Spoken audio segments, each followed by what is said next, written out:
প্রিয় দর্শক, বিশ্বকাপ ফুটবল থেকে নেইমারের বিদায়, রোনালদোর বিদায়, আজ কি তবে মেসির বিদায়? বালাই ষাট, না না না, এটা আমরা আশা করি না। আজকে আর্জেন্টিনা এবং মিশরের খেলা আছে রাত 10টায়। আমি রেজানুর রহমান, সংবাদপত্রে বাংলাদেশ অনুষ্ঠান থেকে আপনাদের স্বাগত জানাচ্ছি। আজকে আমাদের অনুষ্ঠানে অতিথি হিসেবে উপস্থিত আছেন রাজনৈতিক বিশ্লেষক শরীফুজ্জামান শরীফ। কেমন আছেন? জি, ভালো আছি। মানে ওই যে আমাদের দেশে ফুটবল মানেই তো হলো ব্রাজিল আর আর্জেন্টিনা। তা ব্রাজিল চলে গেল, আজকে আর্জেন্টিনার সাথে মিশরের খেলা আছে। তো যখন আমি মেসির বিদায় কথাটা বলতে গেলাম, বুকটা কেঁপে উঠলো এবং আমি সাথে সাথে কিন্তু বালাইশাট বললাম যে না না, এটা হলে তো আমাদের ফুটবল আনন্দটাই শেষ হয়ে যাবে। দেখা যাক, পত্রপত্রিকা শিরোনাম পড়ি, তারপর আমরা এ নিয়ে আলোচনা করব। দৈনিক প্রথম আলো, ক্রয় ক্ষমতা কমছে 53 মাস ধরে, বিদায় রোনালদো, বিদায় পর্তুগাল, আজ মেসি বনাম সালাহ, এখনই ব্রাজিল শূন্য বিশ্বকাপ। দৈনিক সমকাল, সংসদে নিষ্প্রভ জামায়াত, এমপিদের ভূমিকায় বিব্রত, ব্রাজিলের বিদায়, আশা আর্জেন্টিনায়। দৈনিক যুগান্তর, অপচয় অনিয়মের পাহাড়, শ্বেতহস্তি কর্ণফুলী টানেল। কালের কণ্ঠের শিরোনাম, নেইমারের বিদায়, মেসিদের পরীক্ষা। কর্মসংস্থান রক্ষায় বড় শিল্পগোষ্ঠীকে সহায়তা দেবে বাংলাদেশ ব্যাংক। দৈনিক ইত্তেফাক, রোহিঙ্গা ক্যাম্পে পাহাড় ধসে নারী শিশু 8 জনের মৃত্যু, ব্রাজিলের বিদায়, চোখ এখন আর্জেন্টিনায়। বাংলাদেশ প্রতিদিন, শিরোপার দৌড়ে জায়ান্টরা, মেসির মিশর পরীক্ষা, বিভক্তি নয়, দেশ বাঁচাতে ঐক্য চাই। মানবজমিনের শিরোনাম, প্রধানমন্ত্রীর বেতনের 10% গরিবদের জন্য দিচ্ছেন, মন্ত্রীদেরও দেওয়ার আহ্বান, লড়াইটা মেসির সঙ্গে সালারও। আমার দেশের শিরোনাম, বিতর্ক পিছু ছাড়ছে না জামায়াত এমপিদের, ব্রাজিলের বিদায় বিলাপ, নরওয়ের আনন্দ উল্লাস। আমাদের সময়ে মেসিদের সামনে আজ ফারাও চ্যালেঞ্জ। যায় দিনের শিরোনাম, কঠিন হচ্ছে আওয়ামী লীগের ফেরার পথ। বাংলাবাজার পত্রিকা, পাহাড় ধসে নারী শিশুসহ 9 জনের মৃত্যু। দৈনিক সময়ের আলো, দেশের ইতিহাসে রেকর্ড খাদ্য মজুদ, হালান্ড ঝলকে নোম্যান্স ল্যান্ডে ব্রাজিল। কালবেলা শিরোনাম, ধর্মের সাইনবোর্ডে দখলের থাবা ইস্টার্ন হাউজিংয়ের। আজকের পত্রিকা, নিখোঁজ সাম্বা, বিদায় বাজি ব্রাজিল। দৈনিক করতোয়া, উখিয়ার আশ্রয় শিবিরে পাহাড় ধসে নিহত 9। রূপালী বাংলাদেশ, মৃত্যুকূপ পাহাড়, কক্সবাজারের মৃত্যু 9, ভুতুরে বিদ্যুৎ বিলে গ্রাহকদের দুর্ভোগ। ইনকিলাবের শিরোনাম, সরব হচ্ছে আওয়ামী লীগ। দুটি পত্রিকার দুটি শিরোনাম, আওয়ামী লীগের ফেরা সহজ হবে না, আবার আরেকটি পত্রিকার শিরোনাম, সরব হচ্ছে আওয়ামী লীগ। যদি সময় পাই তাহলে আমরা একটু কথা বলবো। ওই যে বলছিলাম খেলার কথা, মানে দিনে দিনে তো উত্তেজনা আর পারদ উঠছে। আজকে যদি কথার কথা যদি নদীতে ফেলে দেই, আর্জেন্টিনা ভালো খেলে তাহলে তো আশা থাকলো, আর আর্জেন্টিনা যদি আবার কোনো রকম একটু পিছলে যায় তাহলে বাংলাদেশের ফুটবল আনন্দ বোধহয় একটু নিয়ে যাবে। কি মনে হয় আপনার কাছে? যথার্থ। ধন্যবাদ আপনাকে, দর্শক শ্রোতাদেরকে। আসলে খেলা তো কেবল সমর্থকের সংখ্যার উপরে তো নির্ভর করে না, মূল যে টিম তাকে সেই ধরনের খেলা উপহার দিতে হয়, যোগ্যতা দিয়ে টিকে থাকতে হয়। তবে ব্রাজিল, আর্জেন্টিনা, বাংলাদেশের যে ফুটবল সমর্থক যারা, তার বেশিরভাগই এই দুটো দলে বিভক্ত এবং একটা দল ব্রাজিলের বিদায়ের পর যেটা আমাদের সমর্থকদের মধ্যে যে কান্না, বিক্ষোভ এবং এত কটূক্তি, মনে হচ্ছে যে বাংলাদেশের খেলোয়াড়রা বোধহয় খেলছে এর মধ্যে। কখনো কখনো ওই খেলার বাইরে এসে এই ধরনের ঠাট্টা করা, মানে এই আচরণগুলো অনেক সময় উপভোগ্য। যেমন একজনকে দেখলাম বলতে শুরু, ওরা আমাদের মায়া মমতা বোঝে না, ওরা আমাদের সেন্টিমেন্ট বোঝে না, ওরা কি খেললো, ব্রাজিল সব কি করলো, মানে এক মেয়ে এই যে অভিমান, দুর্দান্ত ভাবে, এই যে অভিমান, তাদেরকে ঘিরে যে প্রত্যাশা, এবং কখনো কখনো খেলার মাঠের বাইরে এই উন্মাদনাটা এক ধরনের মানুষকে মাতিয়ে রাখে। আবার কখনো কখনো এটা খুব দুঃখজনক ঘটনায় পরিণত হয়, যেটা গতকালকে দেখলাম যে একজন ব্রাজিল সমর্থক আত্মহত্যা করেছে। আমরা কোথায় খেলা হচ্ছে আর আমরা এই ব্রাজিলই বা কোথায়, কত দূরে, সেটাই। এবং নিশ্চয়ই তারা এগুলো যখন শুনবে তারা হাসবে এগুলো নিয়ে, আমার ধারণা। আমরা দৃষ্টিনন্দন নান্দনিক খেলা চাই। আমি যে দলটিকে সমর্থন করি এটি 86 সাল থেকে এখন পর্যন্ত সেই ব্রাজিল? দলটি এখনো টিকে আছে, আর আর্জেন্টিনা? এখনো টিকে আছে। আচ্ছা। তো ব্যক্তিগত সমর্থন আমাদের তো থাকতেই পারে, তারপরেও এই পর্যন্ত যে সমস্ত দলগুলো বিদায় নিয়েছে তাদের পক্ষে তারা কখনো কখনো ঝলসে উঠেছে, আবার প্রত্যাশা পূরণ করতে পারেনি। তবে শেষ পর্যন্ত আমরা যেটা চাইব যে এই খেলাটা যেন বিনোদনের মধ্যে থাকে, আর আরেকটা জায়গায় বিশেষ করে ওই যে গতকাল সম্প্রীতির মধ্যে থাকে। সম্প্রীতির মধ্যে থাকে। তবে এই খেলার যদি এই পর্যন্ত কলঙ্কের একটা জায়গা তৈরি হয়েছে, ইরান। গতকালকে পর্যন্ত যেটা আমরা দেখেছি, ফিফাকে আমেরিকান যুক্তরাষ্ট্রের প্রেসিডেন্টের টেলিফোন করে তাদের একজন খেলোয়াড়কে, যিনি অযোগ্য ঘোষিত হয়েছিলেন, তাকে খেলতে নামতে দেওয়ার যে চাপ, এটি সম্ভবত ফিফার ইতিহাসে একটা বিরল। কলঙ্কিত ঘটনা হয়ে থাকবে।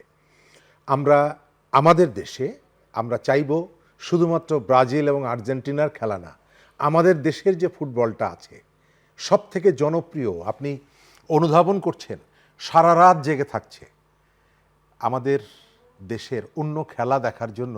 সারা রাত আমরা এভাবে এভাবে জেগে বিনিদ্র থাকি না। রজনী আমরা পার করি সেই না। জায়গাটায় আমাদের বাংলাদেশের ফুটবলটা নামটা যদি এর সেভাবেই ভেতর থেকে একটু হলেও উঠে আসে। উঠে আসে, সেটাই হবে সার্থকতা। প্রিয় দর্শক, আপনারা নিশ্চয়ই খেয়াল করছেন চ্যানেল আইয়ের ওটিটি প্ল্যাটফর্ম আই স্ক্রিনে খেলা দেখা যাচ্ছে এবং প্রত্যেকটা দিন দর্শক সংখ্যা বাড়ছে তো বাড়ছে, এবং রেডিও ভূমিতেও খেলার ধারা বর্ণনা আপনারা শুনতে পাচ্ছেন। আজ রাত 10টায় আর্জেন্টিনা বনাম মিশর। আমার তো মনে হয় যে এই সময়টুকু সারা বাংলাদেশের মানুষ জেগে থাকবে। হায় রে ফুটবল, আমার দেশের ফুটবল যদি এরকম উদ্ভাসিত হতো। স্বপ্ন দেখে মানুষ, আমরা নিশ্চয়ই স্বপ্ন দেখব এইভাবেই।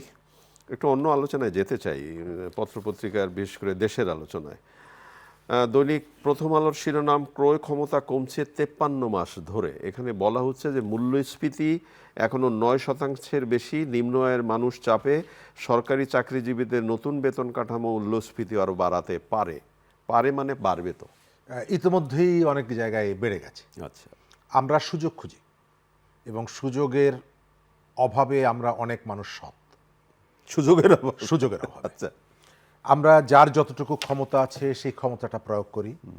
যিনি ধনিয়া পাতা আর কাঁচামরিচ বিক্রি করেন তিনি টার্গেট করে রাখেন এবারের রোজায় আমি 10,000 টাকা লাভ করব। আর যার বিদেশ থেকে বড় বড় কন্টেইনার ভর্তি মালামাল পণ্য কোটি নিয়ে টাকা আসেন, লাভ করব। হ্যাঁ, তিনি সাগরের মধ্যে তার কন্টেইনারগুলো রেখে দেন, বাজারে দাম বাড়লে তখন আমি এই পণ্যটা বাজারে নিয়ে আসব, আমি করব। এই প্রত্যাশা ইচ্ছা থাকতে পারে, কিন্তু রাষ্ট্রের এখানে একটা দায়িত্ব আছে, যাতে অস্বাভাবিকভাবে কেউ এই কাজটি করতে না পারে, তার জন্য শক্ত কতগুলো পদক্ষেপ গ্রহণ করা। যথার্থ লিখেছে, মানুষের ক্রয় ক্ষমতা ক্রমশই কমছে। বিশেষ করে নিম্ন আয়ের যে মানুষগুলো, যে শ্রমজীবী মানুষগুলো, তারা কোনোভাবে বেঁচে আছে। আমাদের জাতীয় মাছ হচ্ছে ইলিশ। আপনি খোঁজ নিয়ে দেখবেন বাংলাদেশের সিংহভাগ মানুষ তার পক্ষে বছরে সম্ভব না। একবারও এই জাতীয় মাছ বলতে ইলিশ মাছ বলতে যেটা বোঝায়, জাটকা টাটকা এগুলোর কথা বাদ দিলাম, গরুর মাংস, এটা আমাদের নাগালের বাইরে চলে গেছে। ভাতে মাছে বাঙালি কে কবে যেন বলেছিল, এটা এখন যে একটা মানে কথার কথা, এটি প্রত্যেকটা পণ্যের দাম বাড়ছে, এটাকে আপনার নিয়ন্ত্রণে রাখতে হবে। সরকারের কতগুলো উদ্যোগ আছে, সরকার তার যে সেফটি নেট অ্যাক্টিভিটিগুলো, কার্ড থেকে শুরু করে কতগুলো সাপোর্টিং অ্যাক্টিভিটি বাড়িয়েছে। তবে শুধুমাত্র এই কার্ডের মধ্য দিয়েই আপনি বাজার নিয়ন্ত্রণ করা যাবে না, আপনার বিকল্প বাজার ব্যবস্থাপনা তৈরি করতে হবে। তবে ইতিবাচক দিক হচ্ছে যে সরকার মানুষের এই কষ্টটাকে এখন পর্যন্ত স্বীকার করে নিচ্ছে। আমাদের এখানে যারা যখন ক্ষমতায় থাকে তাদের মধ্যে একটা প্রবণতা থাকে মানুষ স্বীকার না করে এবং এটি নিয়ে ঠাট্টা মশকরা করা। যখন ফারুক খান থাকছেন, বাণিজ্যমন্ত্রী বলেছিলেন বাজারে কম যাবেন, কম খাবেন। আর একজন বলেছিলেন ইফতারের সময় বড়ই দিয়ে ইফতার করলেই তো চলে। এই কথাগুলো আমরা এখন পর্যন্ত শুনছি না। তবে সব সময় যে শেষ হয়ে গেছে তা না, আমরা চাইব সরকার কাটা ঘায়ে যেন নুনের ছিটা না দেয়। সরকারের প্রসঙ্গ যখন উঠলো জাতীয় সংসদ প্রাণবন্ত আলোচনা এবং আমরা প্রায় দেখছি, কিন্তু আজকে দুইটি পত্রিকার শিরোনাম হয়েছে সংসদে নিষ্প্রভ জামায়াত এমপিদের ভূমিকায় বিব্রত, এবং আরেকটি পত্রিকার শিরোনাম বিতর্ক ছাড়ছে না জামায়াত এমপিদের। আমার দেশের শিরোনাম আর আগেরটি সমকালের শিরোনাম। সমকালের শিরোনাম সংসদে নিষ্প্রভ জামায়াত এমপিদের ভূমিকায় বিব্রত। বিশেষ করে এমপিরা যে ধরনের কথাবার্তা বলছেন, আমাদের নীলফামারী 4 আসনের মাননীয় এমপি যিনি তার বাবাকে মেরেই দিলেন, হ্যাঁ তাকে বাবাকে মেরেই দিয়ে বললেন যে এটা আমার ভুল হয়েছে। কেউ বাবাকে মেরে দিয়ে ভুল বলে, এইটা আমার ইয়াতে বোঝে আসে না। আচ্ছা, ধন্যবাদ। ইম্পর্টেন্ট হচ্ছে আপনি যে দুটো পত্রিকার কথা বললেন, একটা পত্রিকার মালিকানা অনেকেই দাবি করে যে জামাতের সাথে এক ধরনের তাদের রাজনৈতিক সম্পর্ক আছে। সেই পত্রিকাটা যখন নিউজটা করে, তার অর্থ হচ্ছে যে অনুধাবনের জায়গাটা খুবই স্পষ্ট এবং প্রখর হয়েছে। এটা আমরা দেখছি। একটা দিক হলো যে এই পার্লামেন্টে নবীনদের অংশগ্রহণটা বেশি। অনেকেই এসেছেন যারা এবার প্রথম, কিন্তু সেই চর্চার জ্ঞানটা নাই। আপনি প্রধানমন্ত্রীও তো এবার প্রথম, বিরোধী দলের নেতাও এবার প্রথম। সুতরাং প্রথম বলে আপনার যে সিভিক কতগুলো নলেজ থাকা দরকার, সেগুলো আপনি যেটি বললেন যে বাবার নাম কেউ কখনো ভুল করে বলে না। যদি কেউ বলে তাহলে ধরে নিতে হবে এর পেছনে একটা বদমাইশি আছে। বাবা জীবিত, আমি পার্লামেন্টে বলে দিলাম, এবং যখন এটি সমালোচনা হলো তখন আমি ভুল করেছি স্বীকার করলাম, এবং তার সাথে যুক্ত করে বলছি ওই সময় আর আমার মাথা ঠিক ছিল না। একজন পার্লামেন্ট মেম্বার, একজন আইন প্রণেতা, মাথা ঠিক ছিল না। এটা মাথা ঠিক থাকার তার কারণটা হলো যে আমাদের অনেকেরই, আমি ছোট করছি না, যে ভদ্রলোকটি আপনার অফিসের সামনে দোকানদারি করেন, তার যে ক্যাপাসিটি, যিনি একটা বিমান চালান, তার ক্যাপাসিটি এক না।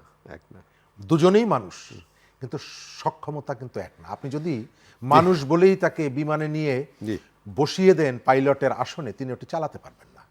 আমাদের যে এমপি সাহেব যারা এসেছেন, এর মধ্যে অনেক দক্ষতা সম্পন্ন যেমন আছেন স্পিকার, যেভাবে তিনি পার্লামেন্টটা পরিচালনা করেছেন, যে দক্ষতা দিয়ে আমি মাঝে মাঝে অবাক হয়ে যাই যে তার মানে বিচক্ষণতা, দক্ষতা। তিনি একজন আইনমন্ত্রীকে বলছেন যে আপনি এই পার্লামেন্ট মেম্বারের কথার উত্তর দেবেন, সাথে সাথে বলছেন যে তিনি একজন শহীদ মাতা, উত্তর দেওয়ার সময় এটি মনে রাখবেন। অর্থাৎ এই বিষয়টা স্মরণ রাখা। কিন্তু এই জায়গাটায় জামাতের এমপিরা শুধুমাত্র সংসদ পরিচালনার ক্ষেত্রে অদক্ষতা দেখাচ্ছে তা না, তাদের বিরুদ্ধে আর্থিক অসততার অভিযোগ উঠছে প্রতিনিয়ত, এবং ব্যাপারটা খুবই বিব্রতকর হয়ে যাচ্ছে এদের জন্য যে প্রত্যেকটা জায়গায়, ম্যাক্সিমাম জায়গায় তারা ধরা পড়ে স্বীকার করছেন। আমরা দেখি সামনের দিনগুলোতে কি দাঁড়ায়। এনসিপি একটি কর্মসূচি নিল, এবং কর্মসূচির প্রথম দিন সম্ভবত কালকে সাভারে বেশ গণ্ডগোল হলো। তো এনসিপির সমাবেশ চলাকালে বিস্ফোরণ, আহত 4। এখন এনসিপির সমাবেশ থেকে সরকারের প্রশাসনকে দায়ী করা হয়েছে যে প্রশাসন এর সাথে জড়িত। প্রশাসন কেন? এটা তো তারা কি অনুমতি দিয়েছে? আমার প্রথম প্রশ্নটা হচ্ছে, এনসিপি কি আসলে বিএনপির প্রতিদ্বন্দ্বী? আপনি যখন আমার প্রতিদ্বন্দ্বী হবেন, তখন আপনার সাথে সংঘাতটা বা আপনাকে আটকে দেওয়ার একটা প্রয়োজনীয়তা অনুভব করবে। এনসিপি কি আসলেই, তারা আমাদের কাছে হিরো? তাদের কেউ সবাই না, তাদের অনেকেই প্রচুর রকমের বিতর্কে জড়িয়ে গেছে। তাদের যে ইমেজ ছিল সেই ইমেজ নাই। 17 লাখ টাকা হোটেল বিল, গত পরশু দিনের ঘটনা, আমরা জানি এগুলো। সুতরাং এনসিপির সমাবেশে বিএনপির হামলা করতে হবে আমি এটি মনে করি না। যে দুজনকে পুলিশ সন্দেহজনকভাবে গ্রেপ্তার করেছে, দুজনই এনসিপির লোক। আমার ধারণা, এটা যদি একটু এক্সক্লুসিভ ইনভেস্টিগেশনটা হয়, আমরা যেটা শুনছি হয়তো সেটা নাও হতে পারে। অনেকেই নিজেকে রাজনীতিতে বাঁচিয়ে রাখার জন্য, সক্রিয় দেখানোর জন্য, আলোচনায় থাকার জন্য কখনো কখনো আত্মঘাতী কতগুলো কাজ হয়ে। আমি ছোট্ট করে একটু বলি, আমি আমার ছাত্র জীবনে ওই দেওয়ালে স্লোগান লিখতাম পয়সার কারণে, মানে আমার পয়সা পেতে হবে। তা দেখি যে ছাত্র নেতা, নামটা বলবো না, তিনি অনেক বড় ছাত্র নেতা পরে হয়েছেন, তিনি ওনাই লিখতেন তার নামে হুলিয়া নিতে হবে তুলিয়া। তা আমি তাকে বললাম, ভাই আপনি তো দাঁড়ায় আছেন, তা আপনি কেন এটা লেখাচ্ছেন? আমার তো কেউ নেই লেখানো। তো আমাদের এনসিপির এটা আমরা চাইব সভা সমাবেশের নিরাপত্তাটা দিতে হবে। আর সরকারের কাছ থেকে গণতান্ত্রিক আচরণও চাইব। এনসিপিকে অনুমতি দিয়েছে, এটিকে অ্যাপ্রিসিয়েট করি। সেখানে বিদ্যুৎ বিচ্ছিন্ন করে কারা দিয়েছিল এটা অনুসন্ধান হবে। এনসিপির এরপরে যে জায়গাগুলোতে সমাবেশ করবে সেই তাদেরকে জায়গাগুলোতে নিরাপত্তা দিতে হবে। এটি একই সঙ্গে এর ভেতরে যে রহস্য আছে সেটা বের করতে সরকার হবে। নিরপেক্ষভাবে সেই রহস্যটা বের করতে হবে। এবং সভা সমাবেশের করার অধিকার কিন্তু মৌলিক অধিকার। গতকালকে দেখলাম পল্টনে সিপিবি কি একটা ইস্যুতে ওই যে জাতীয় সংসদ ভবনের সামনে আমেরিকান জন্মদিন পালনের অনুষ্ঠানের প্রতিবাদে গতকালকে পল্টনে তারা সমাবেশ করতে গিয়েছিল, সেখানে পুলিশ তাদেরকে বাধা দিয়েছে। আমরা মনে করিয়ে দেব এনসিপি থেকে শুরু করে যে কোনো রাজনৈতিক দলের সভা সমাবেশ করার অধিকার আছে, এটি যেন কেড়ে নেওয়া না হয়। আচ্ছা শরীফ, আপনার কি মনে হয়, আপনি যেহেতু বিভিন্ন টেলিভিশন চ্যানেলে কথা বলেন, আমাদের শিক্ষামন্ত্রী শিক্ষা নিয়ে বেশ কথাবার্তা বলছেন এবং উদ্যোগ নেওয়ার চেষ্টা করছেন।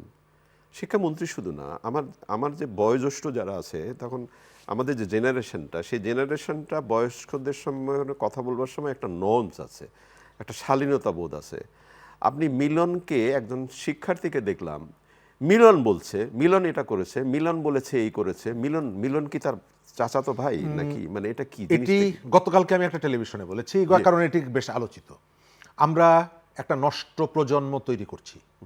এটি বলতে আমার হৃদয়ে রক্তক্ষরণ হয়, তারপরেও বলতে হয় যে আমরা সভ্যতা ভব্যতা থেকে একটা প্রজন্মকে অনেক দূরে নিয়ে গেছি। দায়ী কার? এটার দায় হচ্ছে রাষ্ট্র, এটার দায় হচ্ছে রাজনীতিবিদরা। কেন এবং পরিবারের দায় না কেন?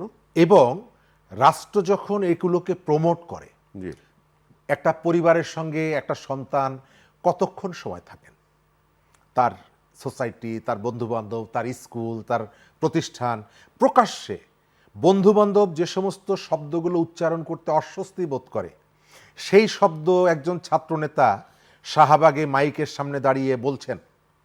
সেই শব্দগুলো বিদেশ থেকে সেলিব্রিটিরা ইউটিউবে ভিডিও করে করে ওই শব্দগুলো দিয়ে তারা ভিডিও ছাড়ছেন, ভিউ বাড়াচ্ছেন।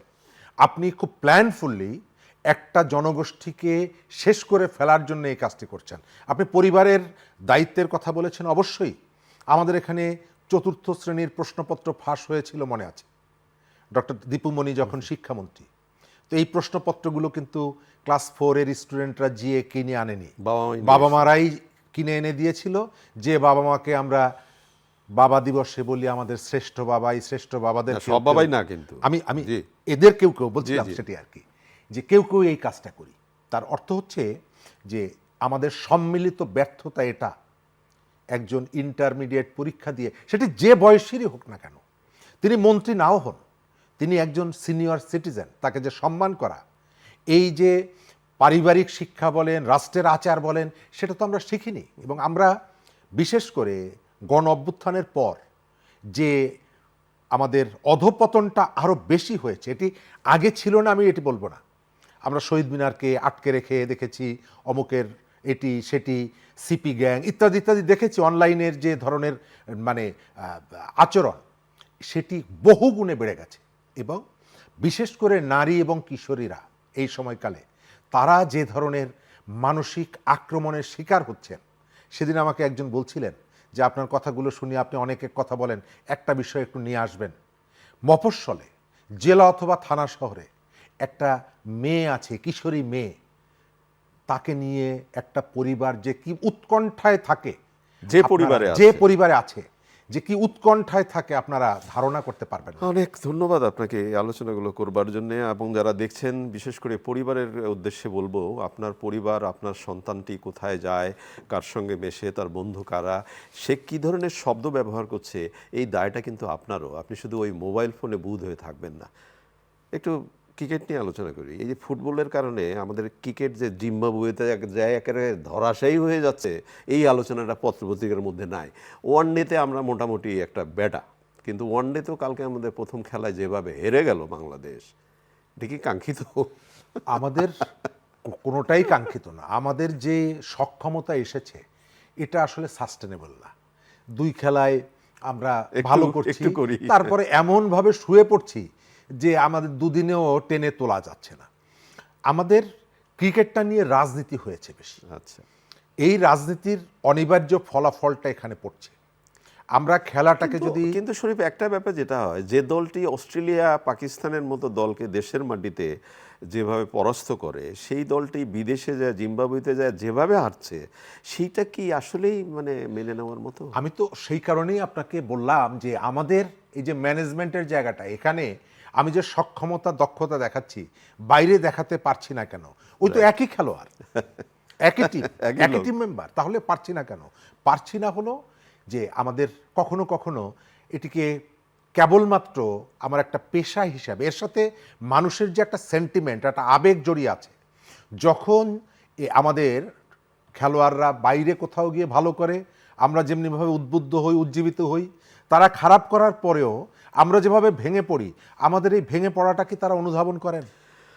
জানি না, মনে হয় না।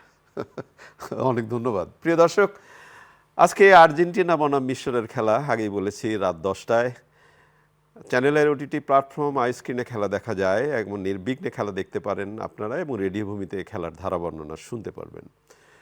দেখা যাক, সবাই তো যাচ্ছে, আর্জেন্টিনার মেসির কি হয়। শুভকামনা, ভালো থাকবেন, খোদা হাফেজ।